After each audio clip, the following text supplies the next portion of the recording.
Hola, ¿cómo están? Bienvenidas, bienvenidos a nuestro programa Con Ojo Clínico, un nuevo capítulo. Vamos a estar hablando con especialistas, vamos a tener una invitada de la Universidad de Concepción, también un invitado de la Universidad de Chile. Acompáñenos durante esta hora para hablar sobre la pandemia, hablar hoy día sobre las secuelas del COVID-19. Está apareciendo ya en nuestra pantalla los canales de comunicación. Usted puede seguir toda nuestra programación, ¿cierto? A través del canal de la universidad en YouTube, también a través de uchile.cl. Tenemos un Twitter, tenemos un correo, canal uchiletv@uchile.cl. Puede dejar ahí usted sus videos, sus consultas, para que sea parte también de nuestro programa. Y como ya es habitual, capítulo a capítulo, nosotros comenzamos revisando el panorama, ¿cierto?, de las principales cifras en nuestro país. Y como es habitual, revisamos las principales cifras de esta última semana y partimos con casos nuevos. Hemos visto una importante disminución en las últimas semanas con respecto a los casos nuevos reportados por el Ministerio de Salud en torno a los contagios de COVID-19. En promedio se están registrando 1.259 casos diarios, ¿cierto? Durante la última semana, una cifra que obviamente es bastante auspiciosa si la comparamos con lo que teníamos hace un mes y medio atrás. Pero obviamente las medidas tienen que seguir siendo respetadas. El uso de mascarillas, el distanciamiento social son vitales para poder controlar esta pandemia. En otras cifras, casos activos, también hay importantes disminuciones con respecto a los casos activos. Actualmente existen más de 8.000 casos activos en el país, pero ¿saben? Hay una novedad importante y hay que destacarlo. Magallanes registró el pasado 25 de julio 0 casos activos, 0 casos nuevos. Se hicieron más de 800 exámenes y todos resultaron negativos. Es una noticia importante. Esperamos que también esto se pueda replicar en otras zonas del país, pensando que justamente Magallanes en su momento también fue una de las zonas que estaba bien complicada con la pandemia y que tenía altas cifras. Hoy, al 25 de julio por lo menos, eran 0 los casos nuevos en Magallanes. Seguimos revisando algunas cifras y hablamos de la positividad. 2,2% positividad. También es importante esta cifra y nos da buenas señales, pero seguimos, ¿cierto?, reiterando nuestro llamado a cuidarnos y protegernos. Camas UCI, actualmente también hay una disminución importante, una reducción en cuanto a la ocupación de las camas en unidades de cuidados intensivos. Llega, ¿cierto?, al 85% y obviamente también dista bastante de lo que teníamos hace algunas semanas, donde estábamos sobre el 90%.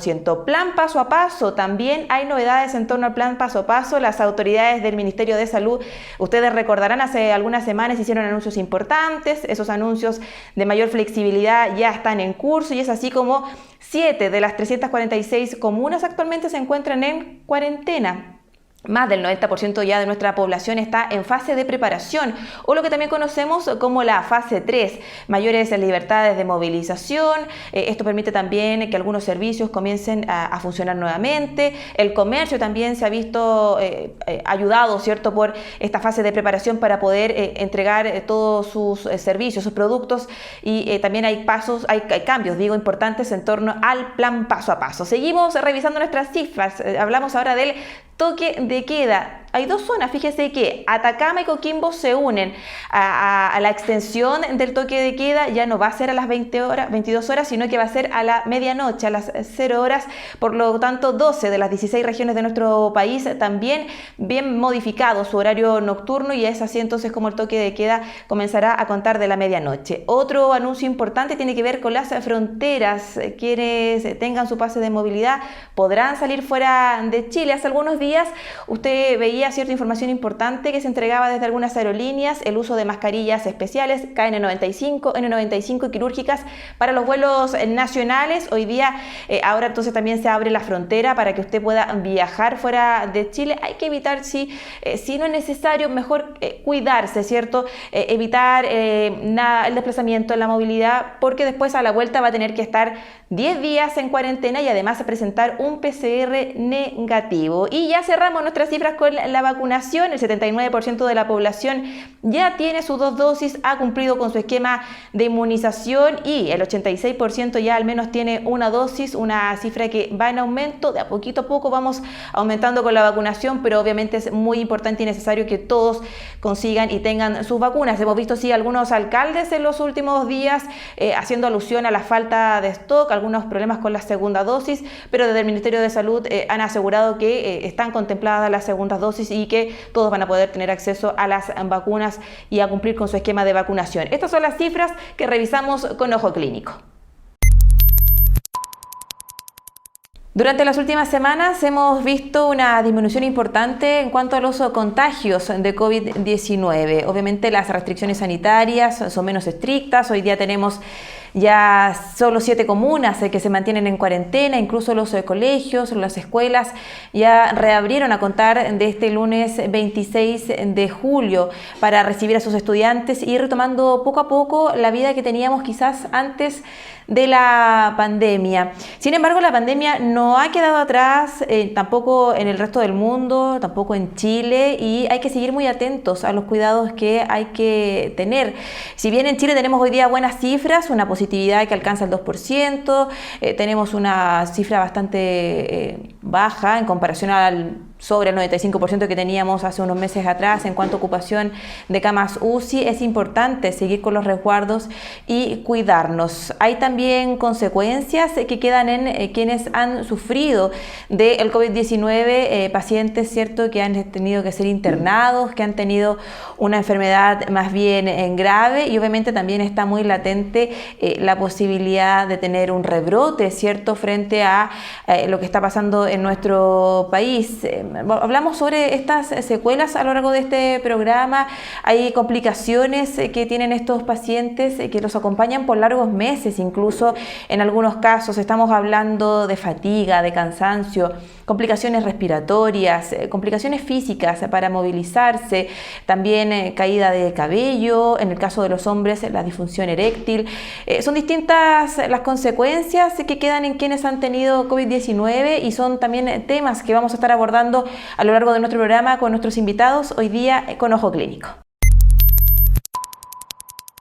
Iniciamos nuestras entrevistas en nuestro programa con Ojo Clínico y usted está viendo ahí a nuestra primera invitada. Ella es académica de la Universidad de Concepción, bioquímica y doctora en inmunología. Estefanía Nova, ¿cómo está? Muchísimas gracias por acompañarnos. Hola, buenas tardes. Muchas gracias por la invitación.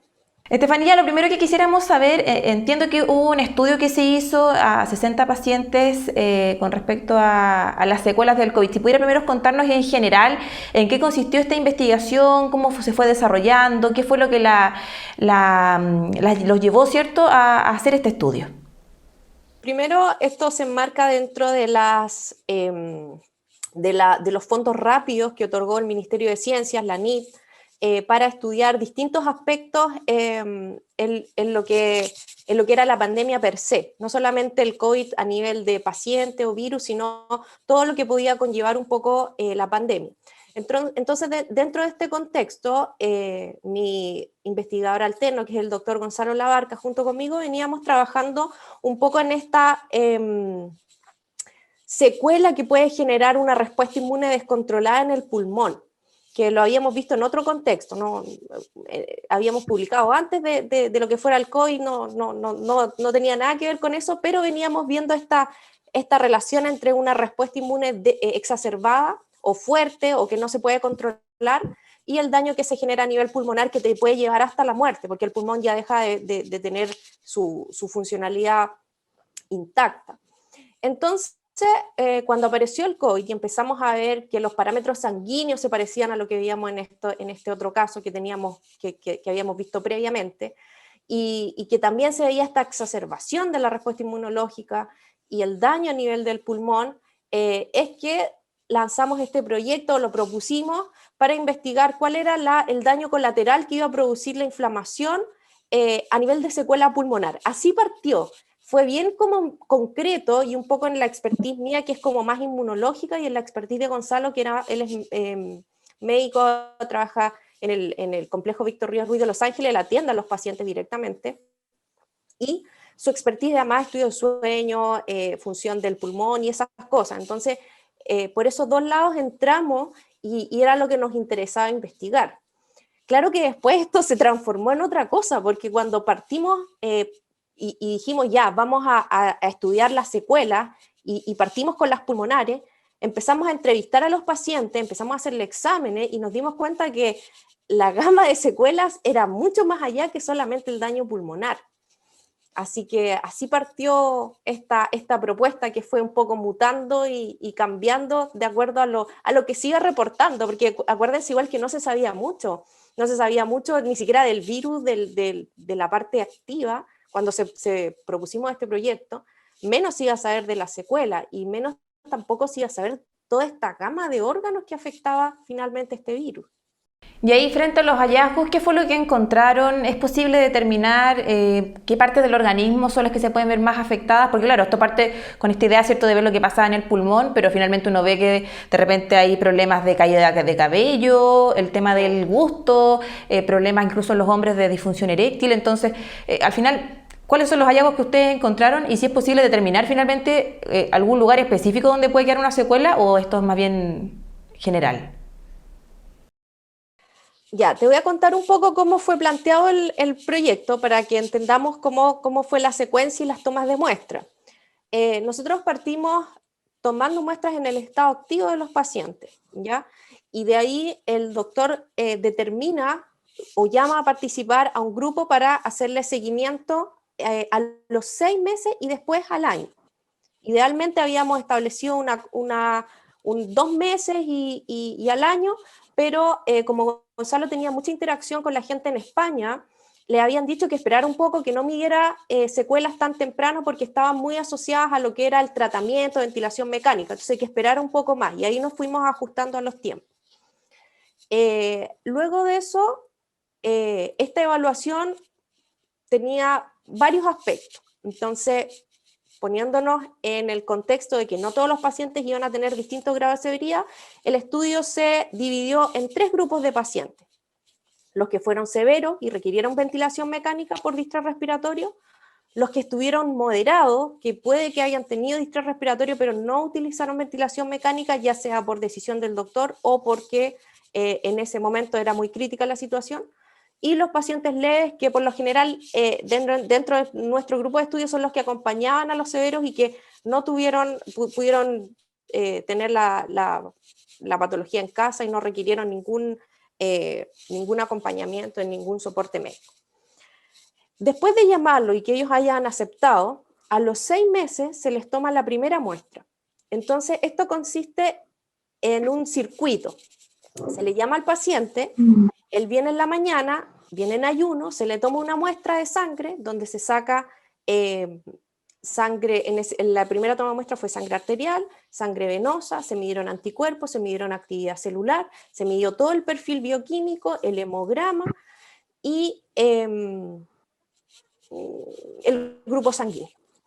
Después de que ellos se dejan la muestra, le dábamos un desayuno porque la mañana se venía larga, y partían con un estudio kinesiológico, donde hacían test de marcha, hacían estudios de hand grip, que es para ver la fortaleza, fragilidad, y completaban varios cuestionarios asociados al cansancio, al insomnio, calidad de vida, todo para ver un poco más el lado psicológico, cómo habían respondido, cómo estaban, cómo se encontraban, junto con la parte física, el peso, la talla, etc.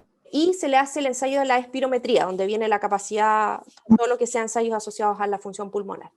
Aparte de eso, a ellos se solicita que se vayan a hacer un DLCO, que es un examen también de función pulmonar asociado a la difusión de los gases, y se hacen un TAC, una tomografía computarizada.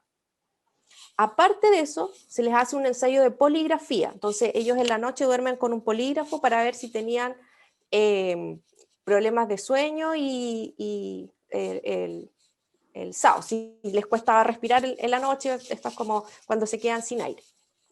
Y finalmente se le hizo un estudio de actigrafía, que era un actígrafo, es un reloj como un smartwatch que tú llevas por una semana, y se le hacía todo el estudio durante una semana para ver cómo estaban sus ciclos de sueño, etc. Entonces, ese fue como la gama de estudios que se le hicieron a los pacientes, para que tú entiendas después cuando te diga lo que se empezó a ver, fue asociado a esa gama de examen. Y ahí participaron 60 pacientes aproximadamente, ¿no? 60 justos más 12 controles, que fueron personas que no tenían COVID, que éramos la gente del laboratorio en ese entonces, porque también acuérdense que fue un periodo, acá en Concepción fue un periodo muy complejo a nivel de moverse, porque tuvimos cuarentena tras cuarentena, entonces tampoco era que podíamos llamar a la gente, la universidad también puso sus restricciones, entonces fue un desafío llegar a hacer toda esta gama y los pacientes también estaban muy temerosos. Estaban temerosos de salir, piensen que la mitad de ellos había tenido este COVID severo, habían estado intubados. Por lo general, los pacientes severos que tuvimos estuvieron intubados más de 14 días. Muy pocos tuvieron menos de 14 días. Entonces, fueron personas que realmente quedaron como un poco sensibles, y las parejas de ellos, que fueron los que estuvieron ahí esperándolo. Entonces, entonces hacemos los análisis, empezamos a ver los resultados, y nos damos cuenta de cosas que ya se habían visto anteriormente, alteraciones en el TAC asociados a los que habían tenido ventilación mecánica, unos pocos con alteraciones a nivel de pulmonar, pero se empieza a ver también que hay otro tipo de secuelas, otras que les puedo decir que son muy generales, como el cansancio. El cansancio, la fatiga, pareciera no estar asociada directamente con la severidad. Todos presentaban, les puedo dar números, tengo aquí mi tablita ahí para... Por favor, nos interesa. 73,3% presentaban fatiga, como le digo, estas encuestas. Esta es la parte de kinesiológica, y todo lo que sea cuestionario lo llevó el magíster Mario Enríquez, que él es kinesiólogo de la Universidad de Santo Tomás y trabaja en la clínica adventista, y él fue el que llevó toda esta parte de estos análisis.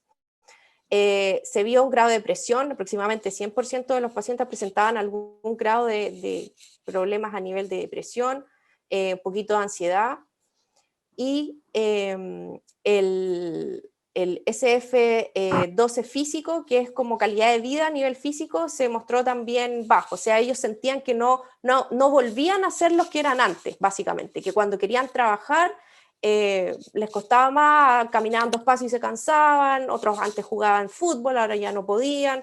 Entonces, a nivel físico se notaba también algo que nosotros, como digo, en la parte original del proyecto no estaba contemplado. Ni siquiera lo habíamos pensado, ¿no? Y lo otro también que ellos cuentan, te voy a contar unas cosas como interesantes. Hay una parte cognitiva igual que ellos manifiestan que empieza a cambiar. O sea, ellos quieren decir una palabra que saben cuál es, la tienen clara pero no la pueden decir. O quieren escribir algo y te dicen, oye, pásame la corchetera. Ellos me dicen que es por WhatsApp. Y escriben, oye, pásame el cuchillo. No tiene nada que ver. Y ellos después se dan cuenta que, claro, que las palabras... ahí no tienen nada que ver, o como te digo, no se acuerdan, de repente se confunden. Eso a nivel de lo que ellos comentan. Sí, no, es súper interesante lo que nos estás comentando. Quería preguntarte específicamente por las personas que estuvieron más graves, los que estuvieron intubados. ¿Ellos presentaron algún patrón común con respecto a las secuelas? ¿Hay algo que los haya diferenciado de los otros que quizás estuvieron en prono o en otra situación un poquito menos grave?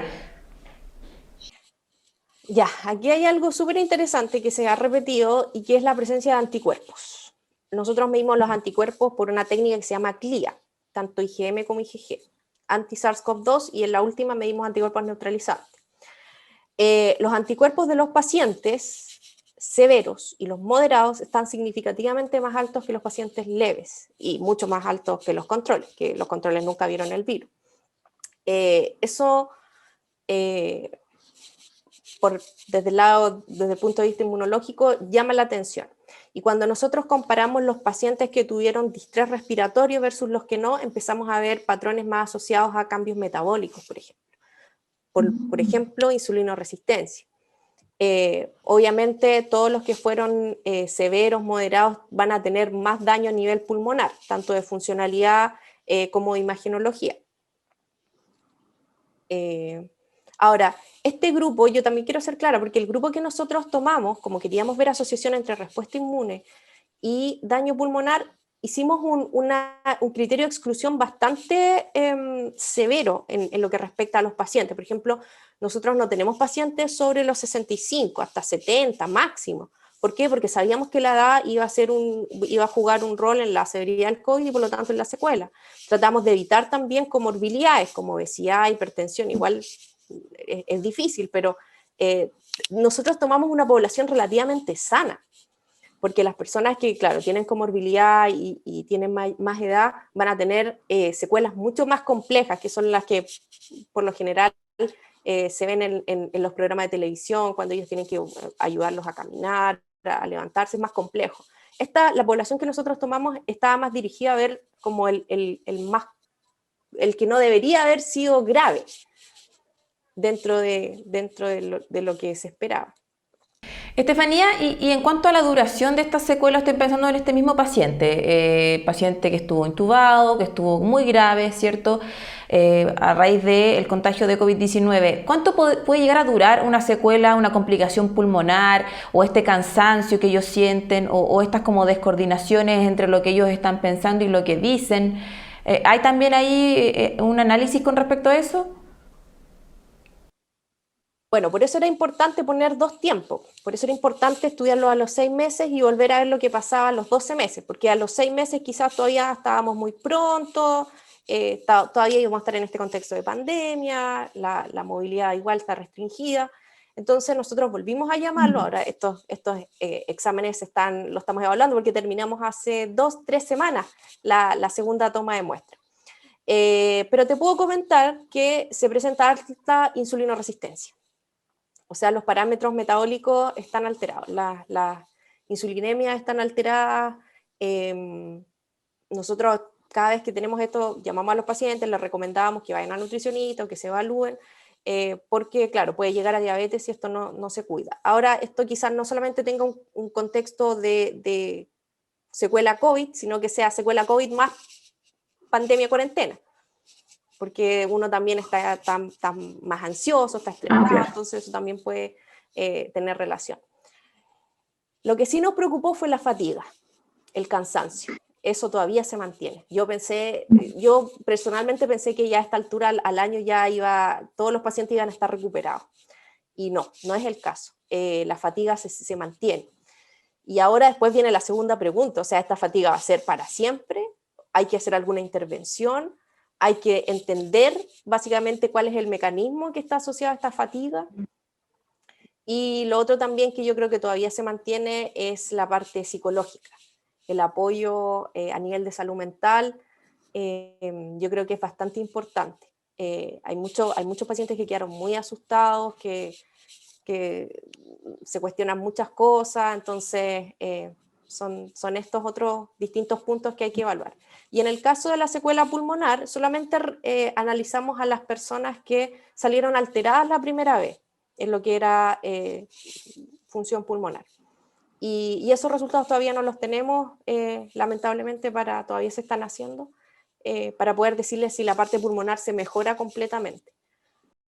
Estefanía, con respecto a lo que tú hablabas de estas complicaciones, ¿cierto? Para hilar ideas, para expresarse, ¿se puede establecer alguna secuela neurológica? ¿Y esto cuánto tiempo podría durar? ¿Podría llegar a ser permanente? ¿Cómo también vieron ustedes ese aspecto que me parece bien interesante también de abordar? Ya, nosotros no nos propusimos evaluar eso, no estaba dentro de nuestra expertise ir por ese lado, sino que uno cuando conversa con el paciente te das cuenta que uno te dice lo mismo, el segundo te dice lo mismo, el tercero te dice lo mismo, entonces tú ya dices, bueno, sí, esto requiere ayuda de otro profesional. Entonces eso es lo que estamos tratando de hacer ahora, juntar toda esta data y empezar a armar grupos más multidisciplinarios. Por ejemplo, nosotros creemos que es importante aquí el apoyo de un nutricionista, que sepa cómo hacer una intervención correcta en estas personas, el apoyo de un psicólogo, el apoyo de un neurólogo. Por eso digo que este proyecto tenía un objetivo muy, muy específico, pero deriva a muchas otras cosas. Y creo que la data puede ser importante igual para quizás para otros profesionales o para los mismos pacientes, para entender un poco, oye, a mí me está pasando esto, porque eso es lo otro que vimos, que en el periodo que ellos estaban como mostrando sus secuelas, todavía estábamos con el COVID alto a niveles, porque piensen que estos pacientes se infectaron el 2020 como en abril. Por lo tanto, ellos toda la parte de secuela igual estábamos con cuarentena, con positividad alta, entonces se sintieron como que estaban solos, porque ellos ya se mejoraban del COVID y se va para la casa y después vendrá otro paciente, entonces el sistema de salud va rápido. Y en esa parte, ellos yo creo que se sintieron acompañados cuando uno va y le decía, no se preocupe porque esto también le pasa a otra persona, como que no es usted. Y esto también se puede mejorar. Yo creo que la información un poco hacia dónde va la cosa le da como más tranquilidad a la persona.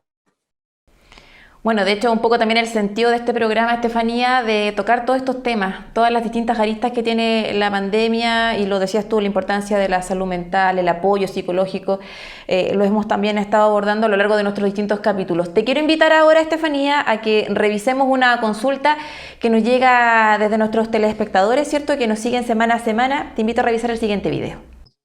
Mi nombre es José Miguel Marchán, tengo 56 años. Me contagié de COVID en febrero del 2021. La verdad es que no sé dónde me contagié. Es probable que a lo mejor en el metro de Santiago o en el local donde yo trabajo, es posible que me haya contagiado. Ahora, la secuela del COVID es eso, lo que está pasando ahora. Cuando hablo mucho, toso mucho, porque los pulmones quedan fibrosos. La principal pregunta es saber ¿por qué demora tanto el pulmón en recuperarse? A mí me dijo la doctora que podía pasar entre 6 meses, un año, antes de que yo dejara de toser. Esa sería como la gran duda. ¿Por qué COVID es tan dañino? ¿Por qué pasa tanto tiempo en que uno vuelva a recuperar su estado normal?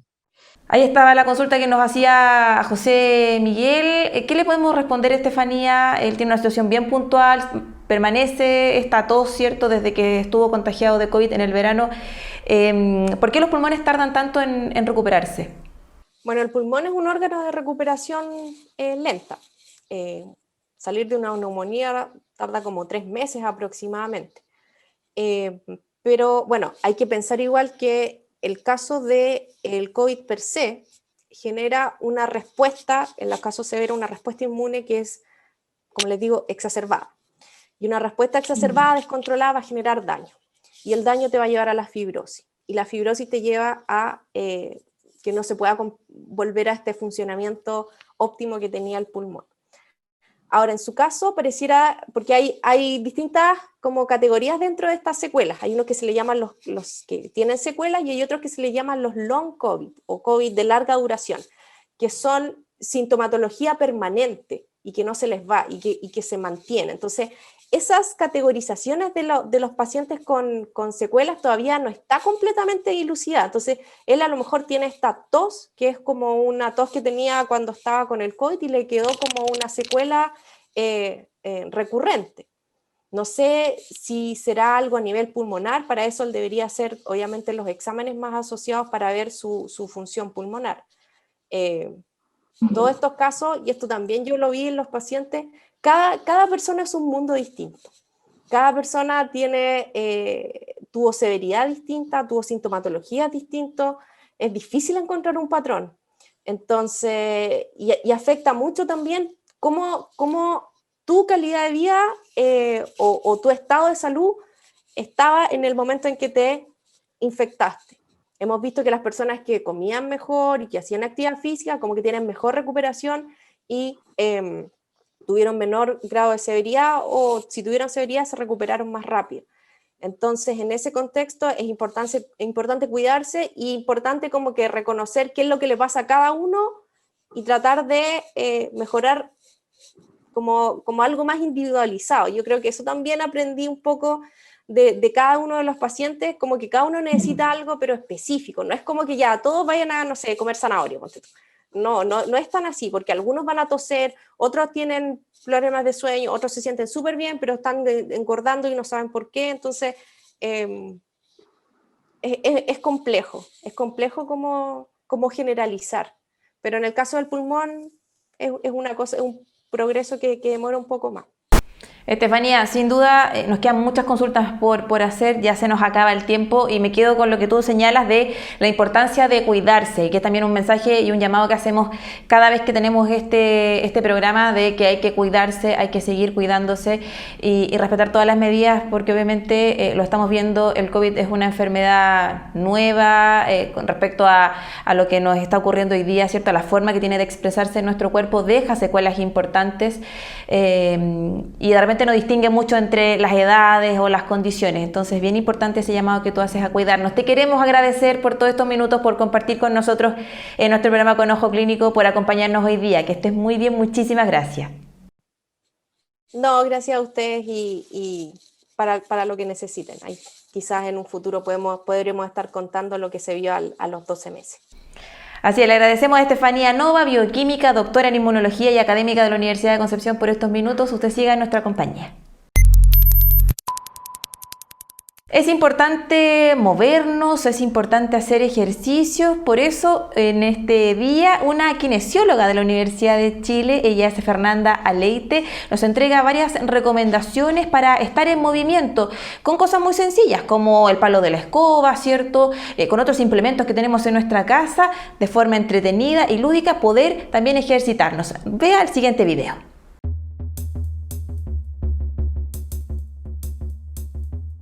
Buenos días a todas y todos, espero se encuentren muy bien.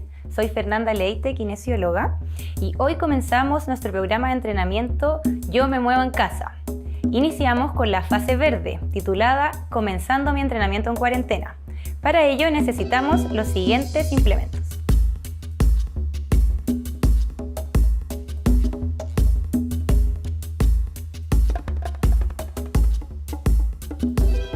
Recuerde sentarse bien atrás de la silla con la espalda derecha. La botella de agua y comienzo. Con los brazos a los lados del cuerpo, realice flexiones de codo intentando llegar hasta los hombros. Realice una serie de ejercicios con un brazo y luego con el otro. Continúe hasta completar 3 series. Ahora trabajaremos fuerza de piernas. Para este ejercicio vamos a utilizar como resistencia una banda elástica que vamos a enrollar en la pierna una vez y luego amarrar a la pata de la silla. De esta forma entonces estiramos la pierna y volvemos. La banda elástica me hace una resistencia al movimiento. Una vez terminado el ejercicio con una pierna, pasamos al otro. Si usted no tiene banda elástica en su casa, podemos utilizar una panty. Continúe hasta completar 3 series de 20 repeticiones por cada pierna. Busque un lugar seguro al lado de la pared o una mesa, dejando espacio suficiente para poder afirmarse en caso de ser necesario. Una vez organizado el espacio, sitúese cerca de la pared. Apóyese para adoptar la posición. Juntamos bien los pies para que no quede espacio entre ellos y mantenemos el equilibrio durante 30 segundos. Debe repetir esto 5 veces. Para el siguiente ejercicio de extensión de columna usaremos este palo de escoba. Debe llegar lo más arriba que pueda sin dolor, ideal detrás de la cabeza.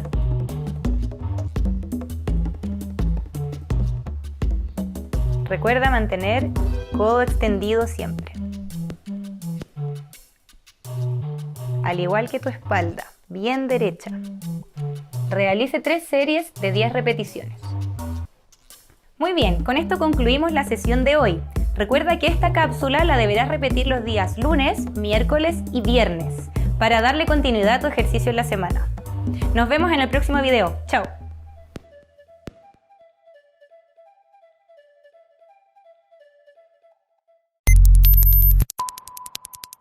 Nos acompaña ahora en nuestra segunda parte del programa. Usted está viendo ahí a Rodrigo Torres, kinesiólogo, máster en investigación clínica en medicina respiratoria de la Universidad de Barcelona, profesor asistente del Departamento de Kinesiología de la Universidad de Chile y además actualmente es investigador predoctoral en el Hospital Clínico de Barcelona, España, desde donde está hasta ahora conectado con nosotros en nuestro programa Con Ojo Clínico. ¿Cómo está, Rodrigo? Muchísimas gracias por acompañarnos.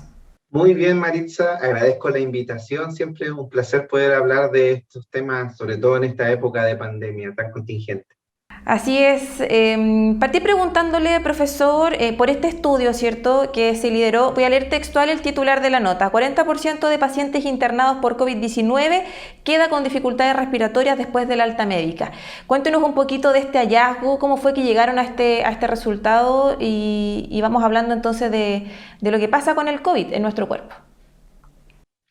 Sí, este fue un estudio que hicimos ya hace varios meses, más o menos se publicó en noviembre del año pasado en una revista de Portugal llamada Pulmonology, y lo que pesquisamos es que aproximadamente el 40-39% de las personas, hasta 3 meses post-alta, quedaba con problemas en el transporte, para decirlo en palabras simples, en que costaba que el oxígeno llegara a su sangre, ¿ya? Entonces, ese problema en general está relacionado a muchos otros síntomas que pueden manifestarse en la población. Si tú te habrás dado cuenta en la noticia últimamente, han hablado de que la gente queda con fatiga, queda con cansancio. Eso está muy relacionado a esa dificultad de ingresar este oxígeno a la sangre. Y eso, lamentablemente, nosotros hicimos los primeros 3 meses, pero se ha visto que en reportes hasta 6 meses y probablemente 9 meses, también sucede lo mismo, no se modifica tanto.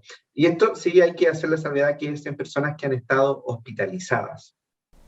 Ya, eso le iba a preguntar, si estábamos hablando de pacientes hospitalizados graves, que estuvieron intubados por algún rango de tiempo, o pacientes más con un COVID desarrollado más moderado. Es importante también entregar ese dato, profesor. Sí, es principalmente pacientes que han estado hospitalizados, independiente de la unidad en la que estén, porque ya solo el hecho de recibir oxígeno y no estar intubado, por ejemplo, también es bastante requerimiento y desarrollo de la enfermedad en su forma más severa. Pero claro, entre los que están hospitalizados, si tú además estuviste intubado, la proporción se elevaba a cerca de un 65%. Perfecto. ¿Qué es lo que le hace el COVID a nuestros pulmones? Si pudiéramos graficar, porque sabemos que un COVID severo puede dañar varios órganos de nuestro cuerpo, generar una complicación más bien general, sistémica, pero en nuestros pulmones específicamente, ¿cuál es el efecto que tiene el contagiarse de COVID y poder generar una enfermedad más bien severa? Probablemente muchos de ustedes han escuchado el término neumonía o neumonía, que es un término común que sobre todo uno lo asocia en Chile a los niños en el periodo de invierno y a los adultos mayores. El COVID, al final, esta enfermedad viral, al igual que la influenza o el virus respiratorio sincicial, puede atacar diferentes partes del sistema respiratorio, pero el problema es que cuando ataca los pulmones propiamente tal, se desarrolla la enfermedad de manera grave.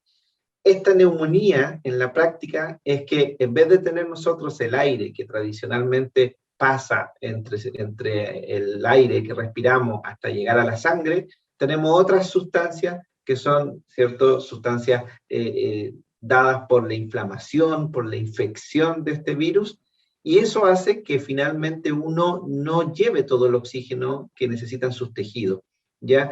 Y esto, además, sumado a que el COVID particularmente, a diferencia de otros virus, también afecta el sistema cardiovascular.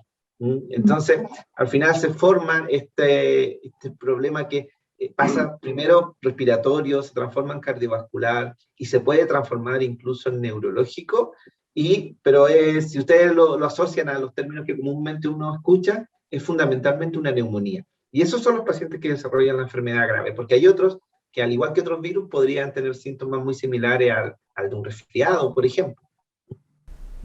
Profesor, ¿y ustedes lograron terminar con este estudio? Si hay diferencias entre hombres, mujeres, estoy pensando también en personas jóvenes versus adultos mayores, ¿pudieron también ver eso ustedes en su análisis?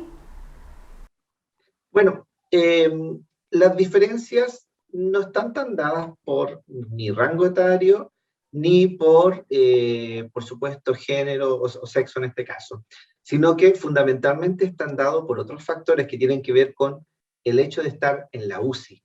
Es decir, si tú ingresas al hospital, el hecho de estar en la UCI, el hecho de estar más de 10 días hospitalizado, y por supuesto que hay otros factores que tienen que ver con la carga del virus y con los factores de riesgo. Lamentablemente en Latinoamérica, en Chile y en los países de la región, tenemos un perfil distinto a lo que se vio en las olas de Asia y por supuesto en las de Europa, porque en Europa uno ve población más adulto mayor que se enfermaba y era la que fallecía o quedaba con muchas secuelas.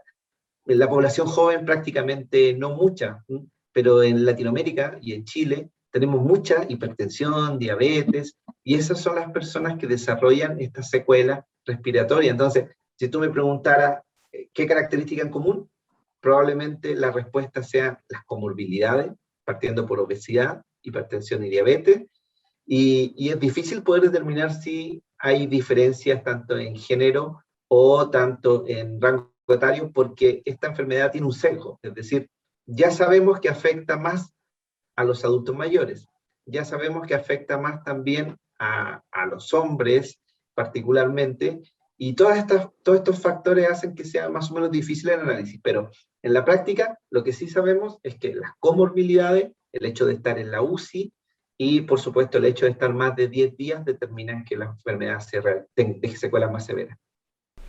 Y en el caso de los niños, ¿podría ser el impacto mayor, cree usted?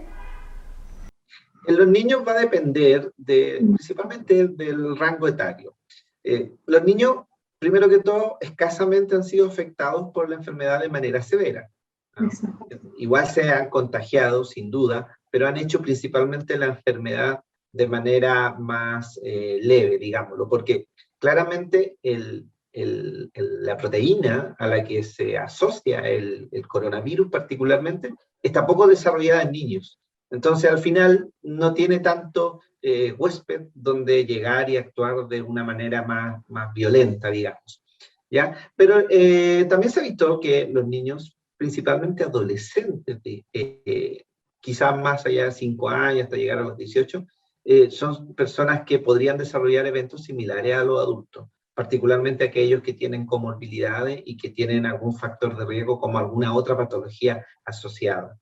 Se ha visto incluso que este famoso síndrome, que seguro han escuchado, el long COVID o el COVID persistente, también se ha notado en alguna población adolescente. Pero claro, cuando uno compara adultos y la gran cantidad de pacientes adultos que tienen la enfermedad, al final los niños y los adolescentes se diluyen en un porcentaje muy pequeñito. Por eso no se le ha dado tanto énfasis, pero hay que tener ojo porque los niños sí pueden ser vectores del virus y claro, en la práctica infectan a sus abuelos o a sus padres, por lo tanto las estrategias de vacunación están súper bien encaminadas a incluir población ahora desde los 12 años hacia arriba. Profesor, preguntarle sobre el daño, específicamente el daño pulmonar en los pacientes COVID. ¿Esto se puede subsanar en algún momento? ¿Se puede recuperar la condición normal que tenía el pulmón antes del COVID? Y también preguntarle por este COVID prolongado que se llama, ¿no?, el long COVID. ¿Hasta cuándo podría extenderse? O sea, ¿tiene una duración, un final o es algo que no sabemos? Bueno, en cuanto a la recuperación, si ustedes se acuerdan, al comienzo de la pandemia, las predicciones eran absolutamente nefastas. Yo me acuerdo de los virólogos en China que decían que todas las personas que tenían COVID severo iban a quedar con daño permanente, como una enfermedad característicamente terrible en el ámbito respiratorio que es la fibrosis pulmonar. Sin embargo, con el tiempo, afortunadamente, no ha sido tan así. Es decir, las secuelas han ido disminuyendo. De todas formas, 40% un número que asusta, sobre todo con la magnitud de los pacientes. Pero, por suerte, han ido disminuyendo las secuelas en los seguimientos de los diferentes países, sobre todo en China y en Europa, donde comenzó primero. Se ha visto que ha ido disminuyendo paulatinamente. Sin embargo, igual hay un porcentaje que va a quedar con un rango importante de secuelas. Hay una estrategia y una forma de disminuirla, y esa es la rehabilitación, ¿ya? Y la rehabilitación, tanto cardiorrespiratoria como rehabilitación funcional o física, Por suerte en Chile está bien avanzado. Está bien avanzado no tanto en la implementación, sino que en que hay recursos humanos muy expertos en realizar este tipo de intervenciones porque han aprendido a lo largo de los años con las enfermedades respiratorias que tenemos en una gran prevalencia en nuestro país. Así que la rehabilitación, principalmente respiratoria, tiene una función en disminuir las secuelas y mejorarlas, sobre todo las que afectan, las que tienen que ver con la sintomatología de las personas, es decir, la fatiga, la dificultad de respirar, ese tipo de cosas, ¿ya? Y el long COVID, bueno, todavía no se sabe cuánto va a durar, se ha visto que ha ido disminuyendo, pero vamos a tener que esperar varios años para tener la respuesta concreta a esta pregunta. Lo que sí se sabe que las personas que han tenido una enfermedad grave en la UCI y que han estado con estas enfermedades casi fatales, ¿cierto?, a punto de morir, y luego se han ido de alta, pueden estar hasta 5 años con secuelas. Va a haber que esperar esos 5 años para saber si el COVID va a tener un comportamiento similar. Probablemente sí, porque también, si ustedes se acuerdan, hace varios años hubo otras pandemias como el SARS o el MERS, que obviamente fueron muy bien controladas, que también generaron secuelas hasta 5 años posteriores. Sin duda esta es una enfermedad que está bien en desarrollo, profesor. Preguntarle por otras secuelas, si es que se han identificado, porque estamos hablando del tema pulmonar, respiratorio, esta fatiga, este cansancio permanente, ¿cierto?, que sienten muchos pacientes después de haber estado con COVID. Pero hay otras secuelas, quizás a nivel neurológico, a nivel físico, problemas para caminar, para movilizarse, y eso también me imagino que tiene que ir de la mano con apoyo psicológico, ¿no?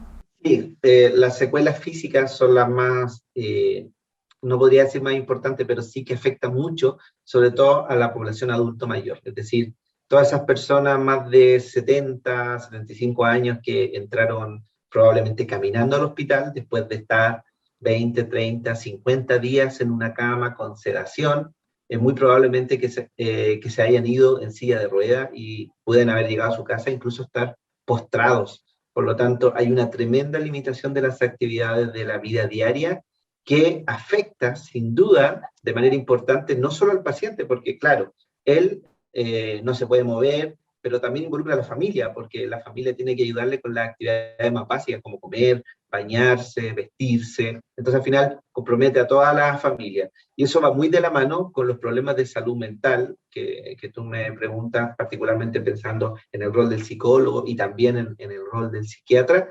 que estos pacientes y su familia quedan con una tasa y una prevalencia muy alta de ansiedad y depresión, estrés postraumático, que sin duda yo creo que estamos en deuda en cómo cubrir estas necesidades de los pacientes. Y no solo de los pacientes, de los profesionales de la salud que también trabajan en esto. Así que yo creo que van a tener que desarrollarse planes de salud mental, no solo de rehabilitación física, sino de rehabilitación respiratoria y además salud mental. Afortunadamente, la Cámara de Diputados, ¿cierto?, hace poco hizo una comisión, formó una comisión en que llamaron a distintos expertos y de nuestra universidad llamaron a más de una decena de expertos que participamos en el diseño de un plan nacional de rehabilitación, ¿cierto? Se juntaron más de 150 personas finalmente y lo que se logró fue establecer unos lineamientos básicos para qué hacer después de la pandemia y eso involucra salud mental, salud física, salud respiratoria. Claro, algo así como una rehabilitación integral que incluya otras áreas, ¿no? Porque está claro que el COVID afecta al paciente, a su entorno, lo afecta a él emocionalmente y también físicamente. Lo quiero invitar ahora, profesora, a una consulta que nos llega justamente de una persona que estuvo enfrentada hace poquito al COVID-19. Lo invito a revisar el siguiente video. Hola, mi nombre es Maximiliano Ferrer, soy de Santiago Centre. Me preguntan la siguiente. Me gustaría saber qué pueden hacer las personas que tuvieron COVID, que aún tienen secuelas y no han podido ser atendidas. ¿Qué pueden hacer en sus casas esas personas para poder mejorar? Profesor, ahí estaba la consulta que nos hacía Maximiliano, ¿cierto?, desde Santiago. ¿Qué podemos responder?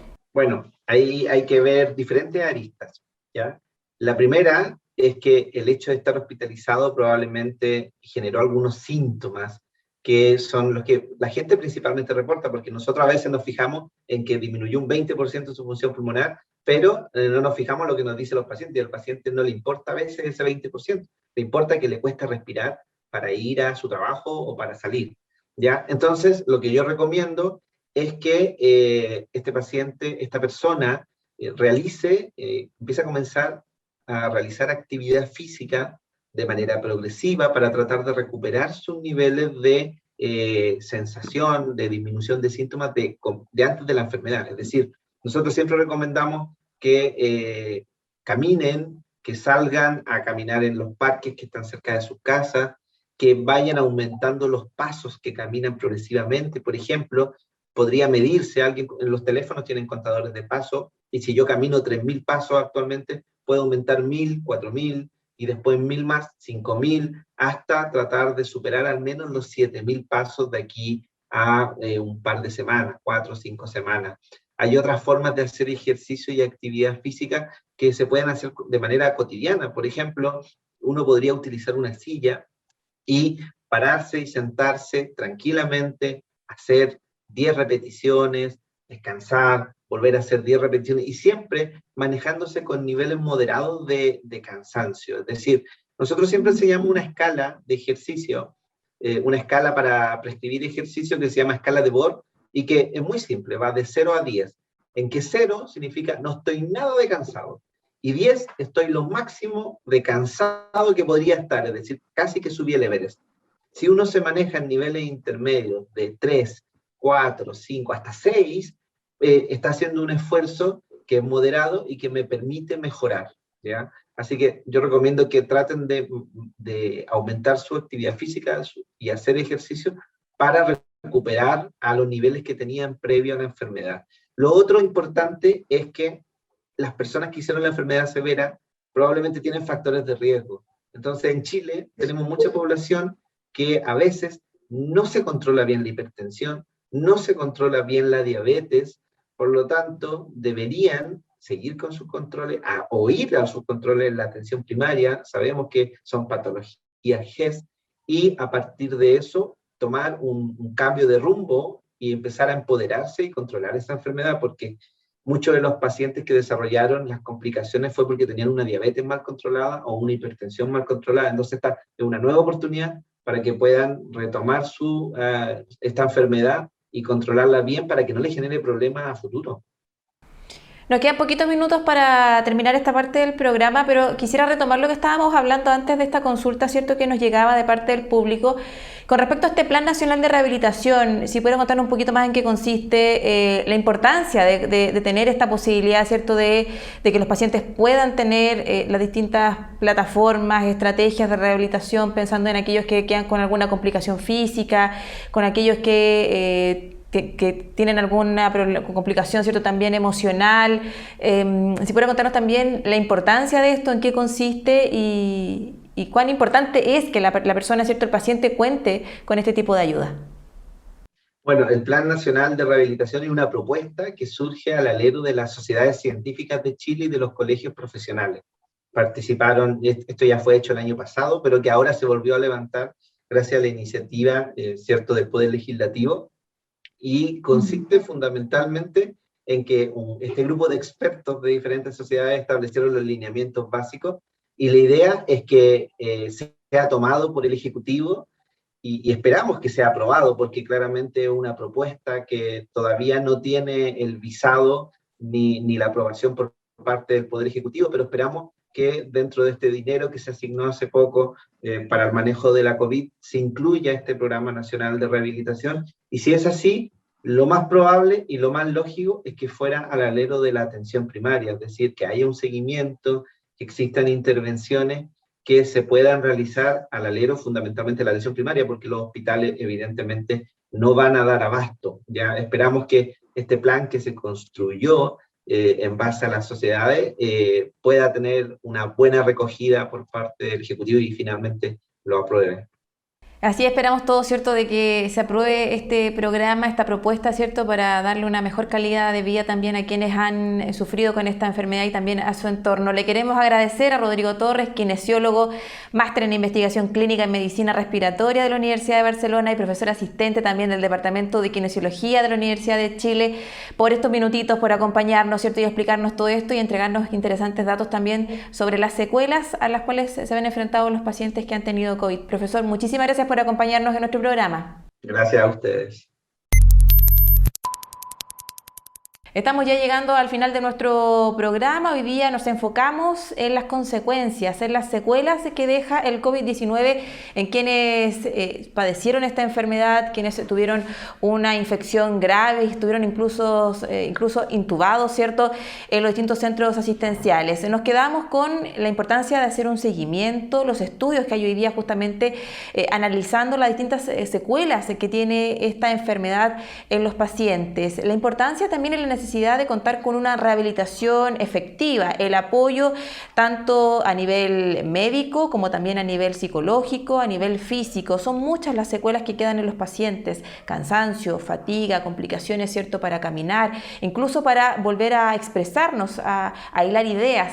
Por eso es muy importante que exista un plan nacional de rehabilitación. Lo comentábamos con uno de nuestros invitados. Hay una propuesta que surge justamente del mundo académico, del mundo científico, y es una propuesta que es necesario, ¿cierto?, que surja, que se concrete para entregar herramientas y apoyo a quienes han tenido esta enfermedad, ¿cierto?, han padecido de COVID, y también a su entorno, porque lo comentábamos, también hay consecuencias a nivel familiar al tener un paciente, ¿cierto?, que finalmente logra salir de esta enfermedad, pero que queda con varias secuelas. Dejamos hasta acá nuestra edición de hoy. Los dejamos como siempre muy invitados para que siga acompañándonos semana a semana con nuestro programa Con Ojo Clínico, también con toda la programación de nuestro canal Uchile TV. Yo por ahora los dejo hasta acá. Usted siga en la compañía de nuestro canal. Que esté muy bien, muy buenas noches.